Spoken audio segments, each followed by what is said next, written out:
I'm on the phone with my husband. He's 2 minutes away. All of a sudden I hear a bang. I hear it through the phone, but I also hear it right outside on our street. I drop what I'm doing. I run outside. The first thing I see, the car is completely totaled. My husband's car just completely totaled. I get closer to the car. I look inside. He's gone. He's dead. I start freaking out. I don't know what I'm doing. He was the breadwinner of our family. Like, I didn't have to work when I was with him. He supported it. I was always taking care of our 2 kids were. I start reeling. I wait for the police to get there. They tell me they're going to take the body to the morgue. That's fine. I decide to take whatever was in his car. There's a phone, there's some sunglasses, some other things. I grab all of that stuff, whatever I could. I go back inside. I start making the phone calls. I'm calling the funeral directors. Finally, I get on the phone with the one where the body is. And he tells me that some other woman came and picked up my husband's body. And he says it was his wife. And I'm like, what are you talking about? I'm his wife. I'm sitting here with 2 kids. I'm sitting here with I don't even know what to do next. So I run down to where it's supposed to be. The funeral director there tells me, no, here's the address of where it was taken. That's where the body is. It's there now. I rush over there. I'm furiated. I'm so angry that I have to go through this on top of losing my husband. It's just crazy. So I walk in. Immediately, I see a black woman crying, sobbing over my husband, my dead husband that I just found in a totaled car.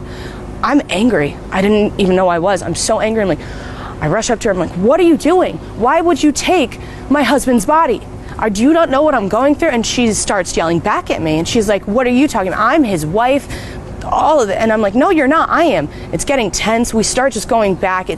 Finally, I'm like, look, I have pictures. I have memories. I have kids to prove it. I will show you. She said, show me then, because I do too.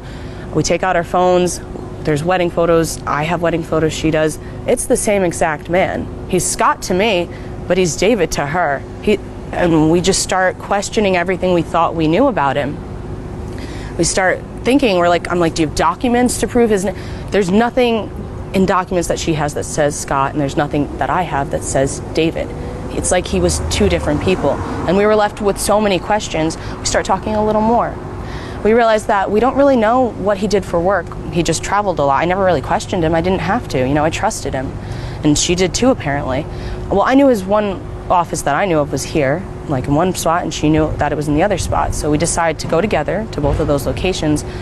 And, we explain the circumstances, and we get into those offices. There's nothing in either one of them. It's completely clean. Not even a desk or a chair. And we start questioning even more. We're like, well, how are we going to figure this out? We decide to go to the police. We talk to them. We tell them what happened, how we're not sure who we're dealing with, or we just want some answers. And they're like, we can open up an investigation. We can look into it. We can autopsy the body, maybe find some prints or something. And it all sounds great. So we do that, and then I go home, and I start looking for some more answers. And I remember that I grabbed things from the car, so I start shifting through them, and then I see the phone that I got, and it's dead now.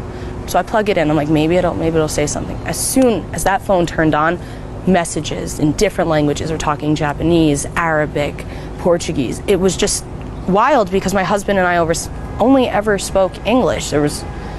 He didn't know any other languages, or at least I thought Scott didn't know any other languages. And then while the phone's on, I get a call.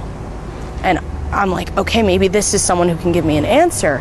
I answer it, and on the other line is a woman speaking in Spanish to me. All I know how to say is, oh, stop. That's it. So I'm like, oh, okay, let me find somebody who can speak Spanish. I run outside my house.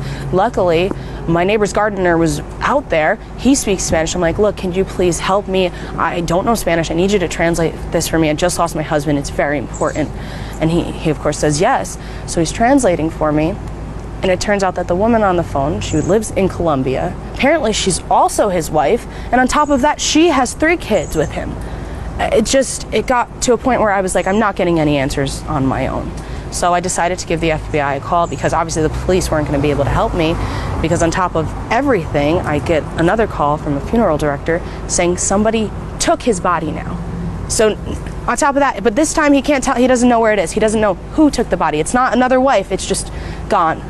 So I call the FBI and I'm like, look, I tell them everything that happens, one on top of the other. I'm like, I have this phone. It's getting messages. It's getting so many messages in different languages. I don't know what to do. I just want help finding out answers. And the FBI is like, okay, here's what we're going to do. We're going to come tomorrow. We'll pick up the phone. We'll open our own investigation. We'll look into it. Thinking finally someone's going to, it'll be nice knowing at least something. You know, who was he? Was he Scott? Was he David? Was he someone else? So I put the phone down. I leave it there. I go to sleep for that night. It has to be about 12:40 a.m. The doorbell rings. And I'm thinking, I know they said tomorrow morning, but I wasn't really thinking at all, I guess. I get up, answer the phone, I'm like, maybe it's the FBI. As soon as I open the door, there's a gun in my face. And I couldn't see past the gun, but I know there were two men there. And the one's like, where's the phone? I tell them exactly where it is. I'm like, it's upstairs on the nightstand in the drawer. Go get it. I go get it. And they're like, good. And while the other guy goes and gets the phone, the one with the gun in my face says, whatever you want to know, whatever you think you knew, whatever you are looking for, just stop. Otherwise, we're going to come back and this will be the last thing you see. Of course, I say that's not a problem. I don't need any more answers. Whoever Scott was, he's just Scott and he's gone now to me. So I'm reeling. I calm myself down. I go back to sleep. The next day, the real FBI shows up and they're like, oh, where's the phone? I tell them what happens. I said there was two people here, the gun. I don't even remember what they looked like. I couldn't see past the gun because I could only think about what will my two kids do if I'm not here anymore. And they're like, look, all we can really tell you then is that we think your husband was El Porco, which was an international foreign agent and a mercenary. And that's all they could tell me. And they said, you're going to want to stop looking for answers now, especially if they came to your house. They know where you live. They know where your kids live.